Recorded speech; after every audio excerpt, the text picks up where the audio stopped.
3.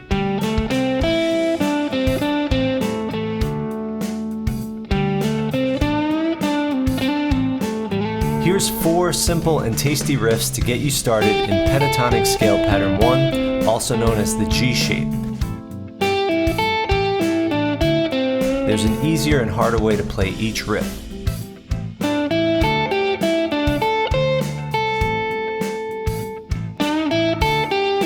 In the following lesson, we'll go more in depth on how to play these riffs and how to modify them to make them your own.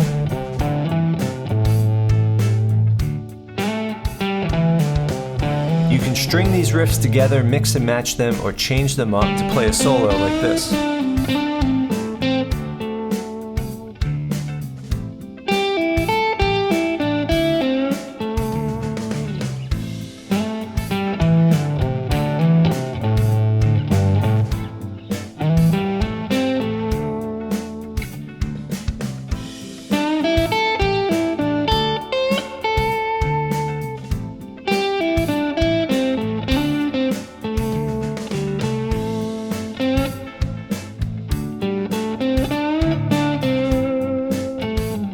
So before we get into the lesson, if you want part 2 of this video with 4 more simple and tasty riffs for pattern 1 of the pentatonic scale, along with tab for all 8 riffs and the downloadable backing track, that's available for PAL Music patrons, and the link is in the description. And now I have a challenge for everyone watching this video. So using the 35-second jam track at the end of this video, and I'll put the timestamp in the description, I challenge you to create a 16-bar solo, which is the same length of time as the solo you just saw me play, and share a video of your solo in PAL Music's Fretboard Adventures Facebook group.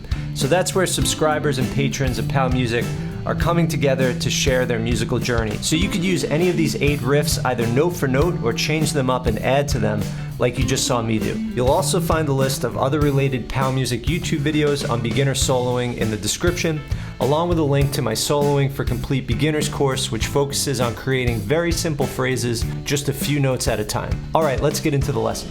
Hey everybody, Gary here with PAL Music, and in this video, I'm gonna share with you 4 super simple riffs in pattern 1 of the minor pentatonic scale. In this case, we're in the key of A minor pentatonic. And this is just to get you started, so if you're just getting into learning these scale shapes and improvising and you don't know where to start, I'm just going to give you 4 tasty, simple riffs that you could use as a springboard for your own creativity. So at the end, I'm going to give you some tips on how you might want to take these riffs and make them your own and slightly modify them and just use them as a creative springboard. Alright, so I'm going to play the first riff 4 times the simple way, and then 4 times adding some of the tasty articulations, the bends, the slides, hammer-ons, pull-offs. 1, 2, 1, 2, 3.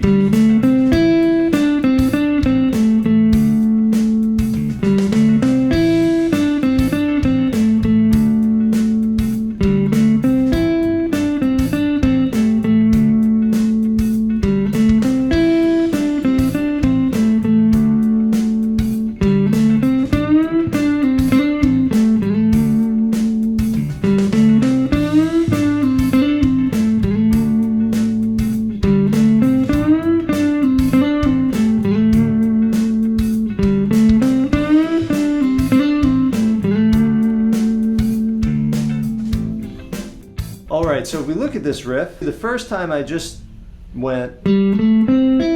Now, what's interesting there is these 2 notes are stacked on top of each other. So I like to do a finger roll. Instead of going, I just roll my finger. So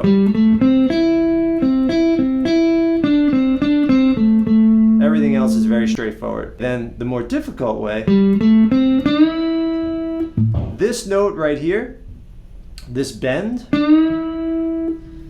is bending to the sound of this note. And sometimes you can do something like this and see if you can get them to match. Right? It's a whole step bend. It's also bending to the sound of this note. Whole step meaning up 2 frets. So there's a good way to test yourself if you're doing a whole step bend. Play the note 2 frets up, test yourself.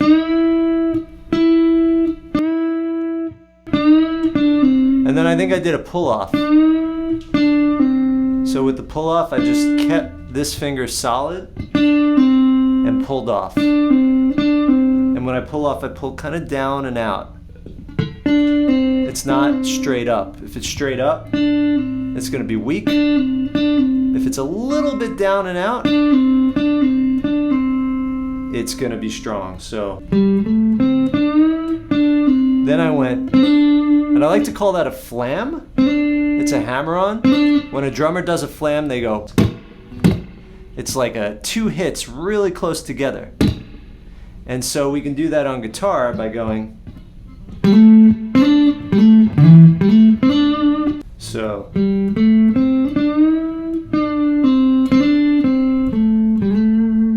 And then I slid into this note with my first finger and gave it some vibrato. And I do the B.B. King style of vibrato, which is using the neck as a kind of fulcrum point, and it's a twist in the wrist. It's like a subtle shake, as opposed to using the fingers by themselves for the vibrato or doing this method. It's the fulcrum method. So there's the motion right there. So one more time.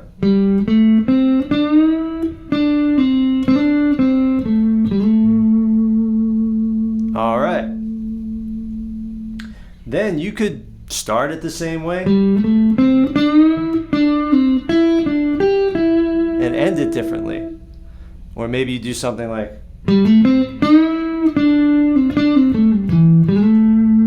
See, these are just little variations.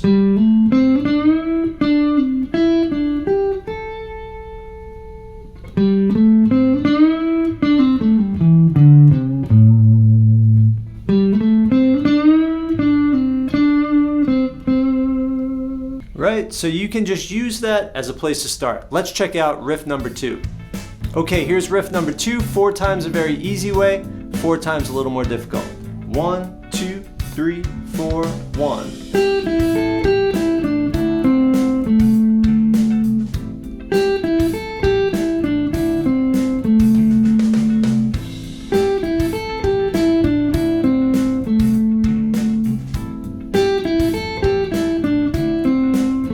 More difficult.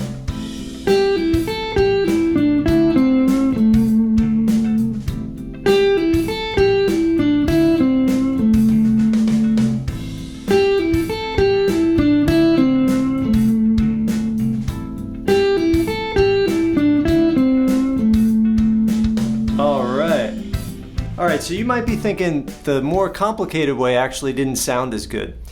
And at that tempo, it doesn't, but when you try to play it fast, you're gonna wanna have those pull-offs down. Otherwise, it's gonna be really hard. So we call that legato playing, where we connect the notes with hammer-ons and pull-offs and stuff. So pull-offs, you know, pull-offs and hammer-ons are the smoke and mirrors of guitar. They allow you to play really fast without much effort in the right hand, just taking advantage of using your fingers as picks, right? When you pull off or you hammer on, you're using your fingers to do some of the work along with the right hand. They kind of work together. So pretty straightforward. Here's the easy way. Nothing really to explain. Again, just kind of the finger roll, this kind of thing. Instead of, it's, and then another finger roll there. But now with the pull off, with the pinky, you want to have this first finger really solid over both strings and pull down and out with that pinky. One pick, 2 notes. Then do it again.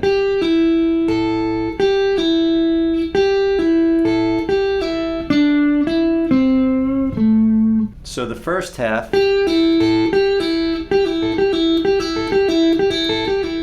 we've got 2 notes for 1 pick. 1 pick, then this note, then 1 pick again.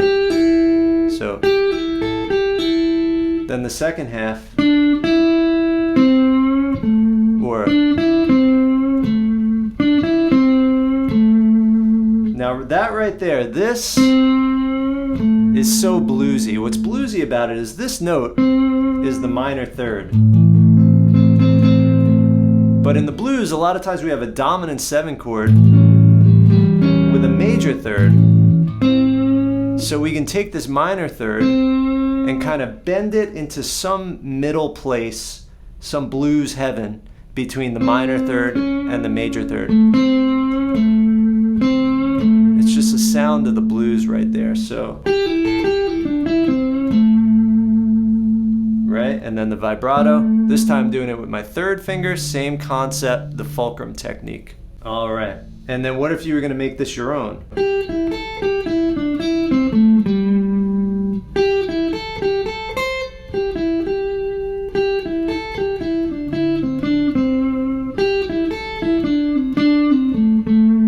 Right? The possibilities are endless. All right, third riff. 1, 2, 3.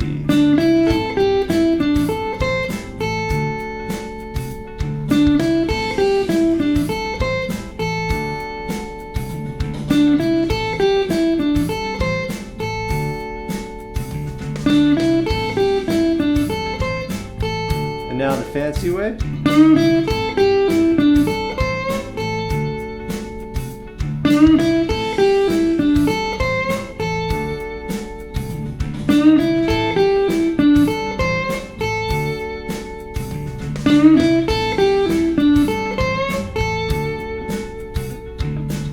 All right, so let's take a look at that riff. So pretty straightforward, the easy way. Again, we got the finger roll.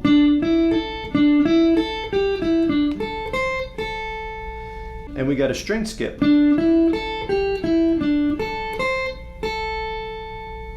Right? So one way to avoid open strings is using the palm of your right hand to touch the strings you're not using. So when I come down here, my palm's kind of touching these other strings. Another way is just using the tip of your first finger to mute out the adjacent string. With chords, obviously, this is the exact opposite of what you want to do, you know, if you're playing a chord. But with lead guitar, having that finger at a bit of an angle where you can mute out the adjacent strings can be helpful. Then the more bluesy sounding one. Now that is such a popular blues thing to do.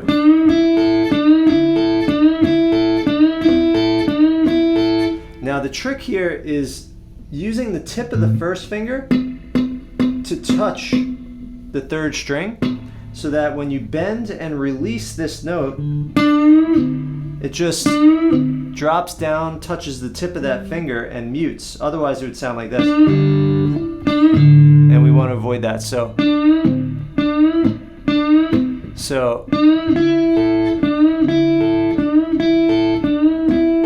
you want to keep that finger barred. And then this part, again, there's that minor third of the A versus a major third. So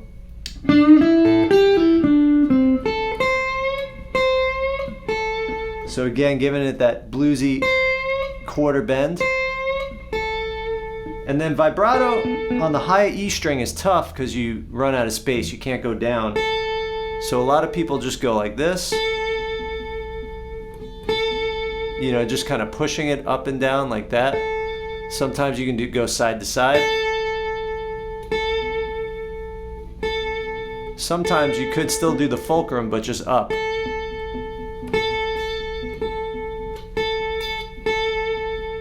All right, here's the fourth riff. 2, 1, 2, 3, 4, 1.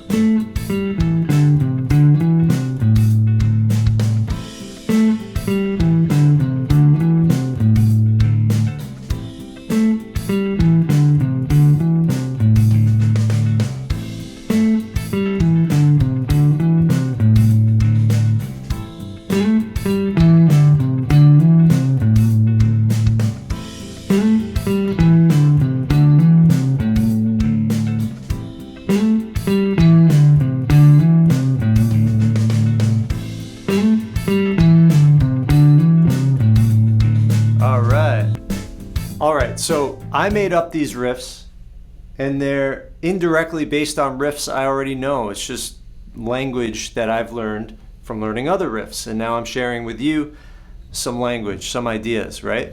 So again, we can take these and make something different.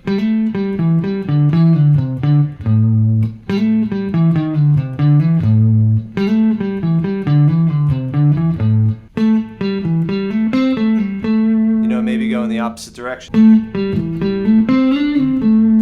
All right, so if you want 4 more of these and the tab to go along with these 4 examples and the other 4 examples, playable tab and a tab video, that's available to POW Music patrons, along with weekly live face-to-face video lessons. So my goal with POW Music is to demystify the fretboard, put music theory in action so you understand how the sound of the music relates to these shapes and the theory and the notes and the intervals and all that stuff. And in order to do that, I have created this fretboard animation system. As you can imagine, it takes a really long time, so if you want to support these free lessons on YouTube, you could do so by becoming a POW Music patron at patreon.com/POWmusic. With every lesson, you'll get all the extra goodies, the downloadable tab, tab PDF, extended lessons, jam tracks, and live weekly face-to-face small group video lessons where we could interact face-to-face, go over whatever you want to go over, get some extra help on the YouTube videos, anything you want. It's a great little community. Sometimes there's 2 people on, sometimes there's 8 or 9, depending on the day, and I'll put a link in the description. In the near future, you should expect to see the same concept applied to all 5 of the CAGED shapes, or the 5 vertical patterns of the pentatonic scale, along with the blues scale, diatonic scale. I want to do the same concept for all of that. I just figured I'd start with the first scale pattern that everyone learns, pattern 1 of the pentatonic scale. All right, everybody, happy playing, and I'll see you in the next lesson. And last but not least, I just want to give an extra special thanks to 4 of my higher level patrons, Alan Leah, Cam Chernachan, Joff Weathermax, and Don Stringham. Thank you guys so much for your ongoing support. Happy playing, and I'll see you next time. I almost forgot, I'm supposed to put a jam track at the end of this video. Okay, now the jam track.